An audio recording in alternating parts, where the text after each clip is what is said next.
Have you ever wondered why in many parts of Europe, people seem willing to put up with things that might feel like major inconveniences elsewhere? Higher taxes, strict environmental regulations, and complex zoning laws that dictate what you can build and where.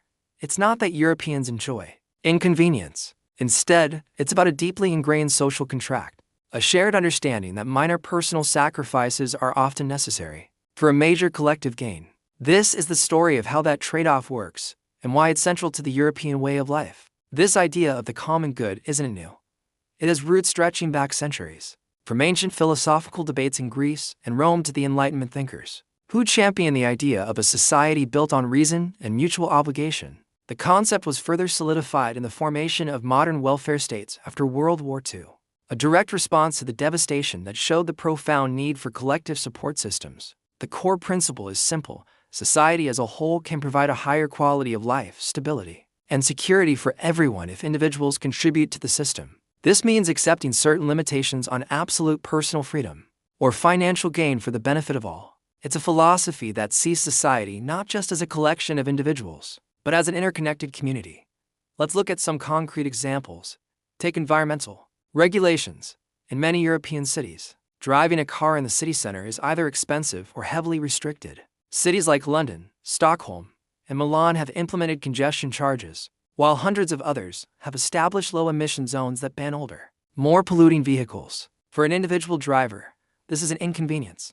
It might mean taking a bus instead of driving, paying a fee, or investing in a newer car. But the collective gain is enormous and measurable: cleaner air, which reduces respiratory illnesses; quieter streets that are more pleasant for pedestrians and residents; less traffic, which means shorter commute times for everyone, and a healthier population overall. The same logic applies to recycling. In countries like Germany and Austria, sorting your waste into multiple bins for paper, glass, plastic, and organic matter is a legal requirement. It's a small daily chore, but when millions of people do it, it leads to some of the highest recycling rates in the world, a massive reduction in landfill waste, and a more sustainable, circular economy. Taxes are another classic example. European countries are known for their high tax rates, but it's crucial to understand what these taxes fund. They are the engine behind universal healthcare systems, high-quality public education from kindergarten to university, and robust social safety nets. While no one loves paying taxes, the system provides a profound sense of security. You know that if you get sick, you won't face crippling medical bills, as healthcare is treated as a human right, not a consumer product. If you lose your job, unemployment benefits and retraining programs are in place to support you. Your children have access to excellent education, regardless of your income, promoting social mobility. This is the trade-off in action. A portion of your personal income is exchanged for a comprehensive support system that de-risks life's major challenges and benefits everyone, creating a more stable and less anxious society.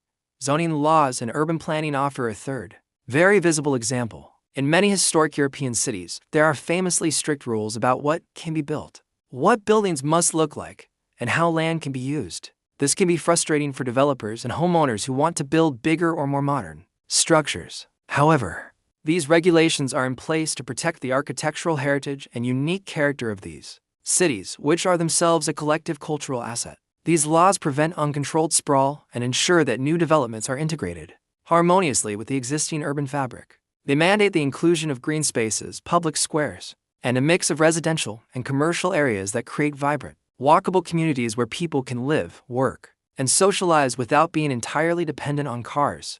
The personal limitation on what you can do with your property results in a more aesthetically pleasing, socially cohesive, and functional environment for everyone. Of course, the system isn't perfect, and it's not without its critics.